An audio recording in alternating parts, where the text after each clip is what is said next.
Assalamualaikum warahmatullahi wabarakatuh. Perkenalkan, nama saya Dendika Trisna Kusuma, NPM 1821020195, kelas BHTN semester 5 Fakultas Syariah. Melalui video singkat ini saya akan menyampaikan materi dari mata kuliah Hukum Acara Perdata dan Peradilan Agama, yaitu tentang gugatan dan permohonan di peradilan agama. Pengertian: gugatan adalah surat yang diajukan oleh penggugat pada ketua pengadilan yang berwenang yang memuat tuntutan hak yang di dalamnya mengandung suatu sengketa dan merupakan landasan pemeriksaan perkara dan suatu pembuktian kebenaran suatu hak. Sedangkan permohonan adalah suatu surat permohonan yang di dalamnya berisi tuntutan hak perdata oleh suatu pihak yang berkepentingan terhadap suatu hal yang tidak mengandung sengketa.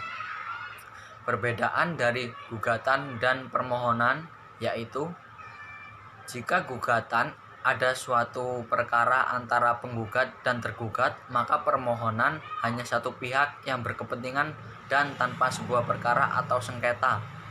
Dalam gugatan, hakim berfungsi sebagai hakim yang mengadili dan memutuskan serta berproduk vonis atau putusan. Sedangkan dalam permohonan, hakim hanya menjalankan fungsi eksekutif, power atau administratif, dan berproduk basking atau penetapan. Untuk penetapan pada putusan gugatan mengikat kedua belah pihak berkekuatan eksekutorial, sedangkan penetapan pada permohonan hanya mengikat pemohon saja. Dalam gugatan terdapat istilah penggugat dan tergugat, sedangkan dalam permohonan ada istilah pemohon dan termohon. Penggugat bisa satu orang atau badan hukum atau lebih, sehingga ada istilah penggugat 1, 2, 3, dan seterusnya. Tergugat pun bisa 1, 2, 3, dan seterusnya. Gabungan penggugat atau tergugat disebut kumulasi subjektif. Sedangkan dalam permohonan hanya satu pihak karena bukan suatu kasus perkara. 1. Pembuat surat gugatan. Gugatan harus diajukan secara tertulis oleh penggugat atau kuasanya, dan bagi yang buta huruf dapat mengajukan secara lisan. Surat gugatan harus memuat diantaranya: 1. Identitas para pihak, nama lengkap, gelar alias, julukan, bin atau binti, umur, agama, pekerjaan, tempat tinggal, dan statusnya sebagai penggugat atau tergugat. 2. Posita atau position, fakta-fakta atau hubungan hukum yang terjadi antara dua belah pihak. Dan 3. Petita atau petitum, isi tuntutan. 2. Pembuatan surat permohonan. Surat permohonan tidak jauh beda dengan isi surat gugatan, yaitu identitas, petita, dan posita. Hanya saja pada surat permohonan tidak dijumpai kalimat berlawanan dengan duduk perkaranya dan permintaan membayar biaya perkara kepada pihak lain. Kelengkapan surat gugatan dan permohonan. 1.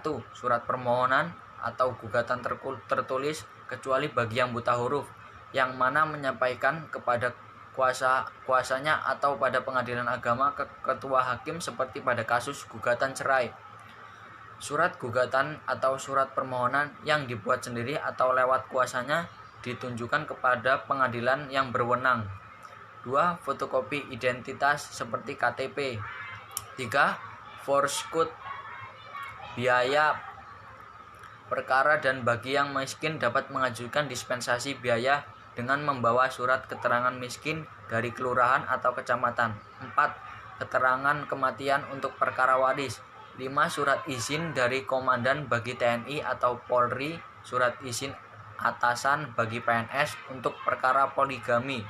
6. Surat persetujuan tertulis dari istri atau istri-istrinya untuk perkara poligami. 7. Surat keterangan penghasilan untuk perkara poligami. 8. Salinan untuk fotokopi akad nikah untuk perkara gugatan cerai, permohonan cerai, gugatan nafkah istri, dan lain-lain. 9. Salinan fotokopi akta cerai untuk perkara nafkah, iddah, gugatan tentang mut'ah. 10. Surat keterangan untuk bercerai dari kelurahan. Sekian penjelasan dari saya akhiri. Wabillahi taufiq wal hidayah. Wassalamualaikum warahmatullahi wabarakatuh.